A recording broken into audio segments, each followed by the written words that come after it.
I analyzed basketball and football games, and I had season tickets to the San Francisco 49er games, and I noticed that the quarterback would look one way and then a major fake the other way, and people would go that way and they'd throw it a third way. So I started just for the fun of it, because it was the 1960s and creativity was in the air and people just inventing new things, and Byrne was brainstorming new ideas. So just one day I decided to see if I could find a diagram, because Byrne had taught us, don't say anything you can't diagram. But I just happened to sit down with pad of paper, and 30 pages later I had the triangle. Well, actually 29 pages later I had the triangle with the trickster at the top. As the trickster being the one that's pulling the switches and so forth.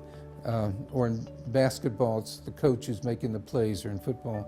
But then I made it simpler, because Byrne said, always apply Occam's razor. Just keep whittling down with a razor on any scientific idea until you get to the kernel, like equals MC squared or something. So I kept working on it until I got the triangle, and named a persecutor, rescuer, and victim. And I just put it on the board for my patients to see. I never told Byrne. For 2 years I didn't tell him about the idea.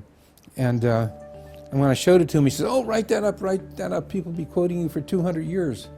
I said, oh, well, okay. Well, it's been 50 years. But I applied his principles of don't say anything you can't diagram, and write it, and always apply Occam's razor, and then the last one is write it up in layman's language. And it just caught on. When you look at all three roles, then you understand everything better.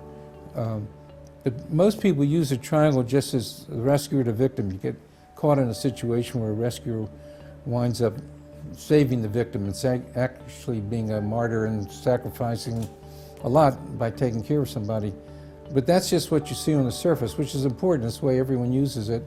And I don't know if many people will take to the compassion triangle, which is to show that there's reasons underneath it all to explain why they're in that game. Tabby Kaler once told me, you're lucky you lived this long in order to see yourself as a legend. So I'm thinking, wow, my drama triangle is really out there, and it's used everywhere, and that's a big part of the KPM package, and I thank you for putting it all together and giving it a name.